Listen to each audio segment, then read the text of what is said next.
Fade na ba yung shirt mo? Di mo alam kung anong gagawin? So sa video na to, tuturuan kita kung paano mag-restore ng fade na t-shirt guys, no? So kung hindi ka pa nakasubscribe, huwag kalimutan mag-like, comment, and subscribe sa ating channel guys, no? Click the notification bell para maging updated ka sa mga videos kagaya nito guys, no? So without further ado, let's go!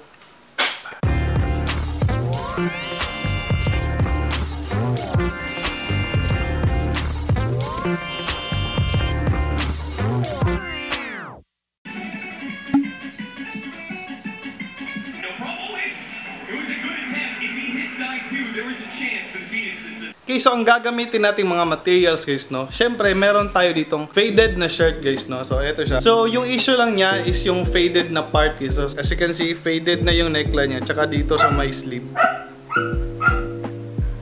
Yan. And meron tayo ditong jobus guys. So, yeah, yun lang kailangan natin.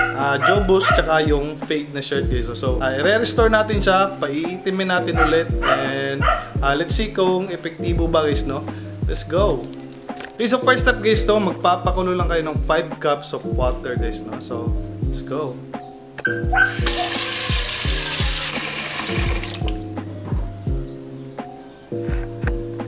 Few moments later.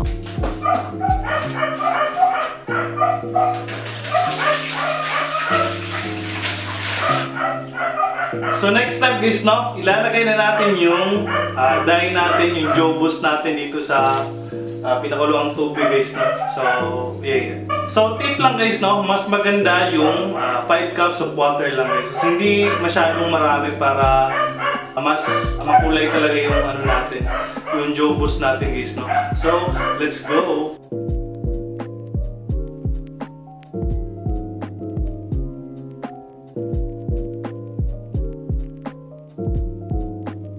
Pagkatapos nyo ilagay guys, no?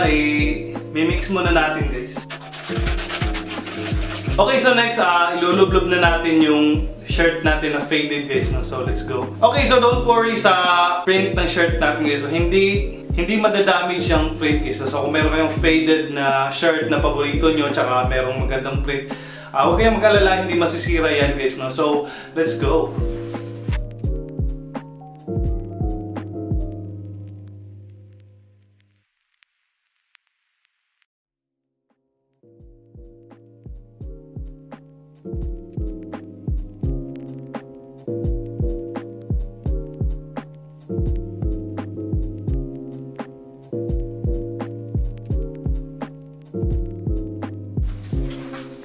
Few moments later. Okay, so ibababad muna natin yun na at least mga 20 minutes yata guys, no? So take note lang din, ilublob nyo lang lahat yung parts ng damit hanggang sa ma-absorb lahat ng shirt yung tubig na may jobus guys, no? So take ko kayo mamaya kung anong resulta. Let's go! 20 minutes later. Okay, so after 20 minutes guys, no, I think okay na to, malamig na yung tubig niya. And ililipat natin sa maliit na planggana and lalabhan natin guys, no? So, let's go! Okay, so next step guys, no? Lalabhan natin yung shirt guys, no? Babanlawan natin. So, ang gagamitin nga pala nating sabon guys, no? So, tip lang guys, ang gagamitin nyo dapat na sabon is ito. Wings na liquid detergent guys, no? So, huwag kayong gumamit ng powder, masyadong matapang yan. So, liquid detergent lang guys. So, lalabhan lang muna natin yung shirt guys. Yeah, stay tuned lang guys sa video natin guys, no? And re-reveal natin yung final product guys, no? So, let's go!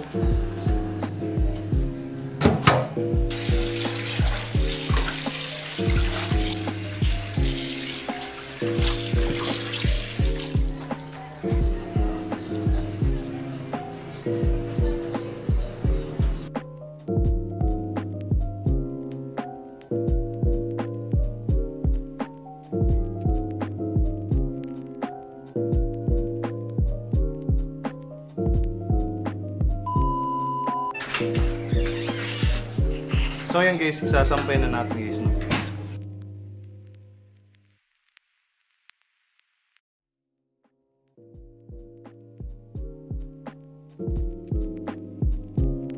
Okay, so patutuyuin muna natin guys, no? So pro tip lang guys, no? Huwag nyo bibilad sa araw guys. Air dry lang siya guys. So aantayin lang natin itong matuyo and then papakita natin yung final result ng shirt natin guys, no? Kung epektibo ba talaga yung ginawa nating restoration sa faded na shirt natin guys, no? So let's go.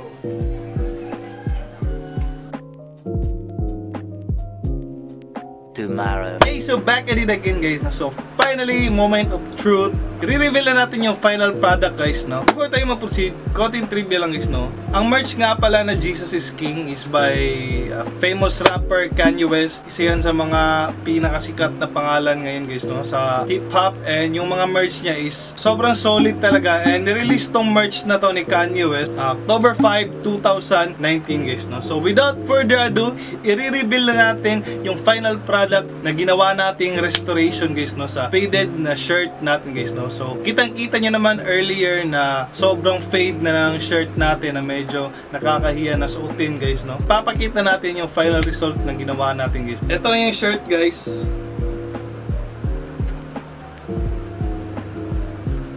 Jesus is King sabi sa harap, and dito may Chicago sa likod. As you can see, nawala na yung faded na part dito guys, no?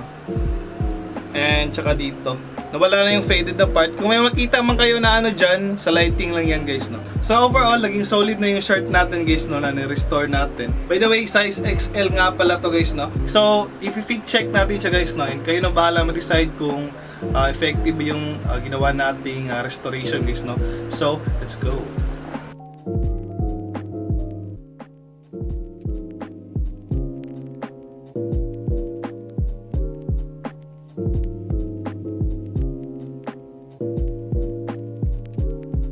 Okay, so overall, naging satisfied ako sa ginawa nating restoration guys, no? Kung nakatulong man sa inyo yung video na to, huwag kalimutan mag-like, comment, and subscribe sa ating channel guys, no?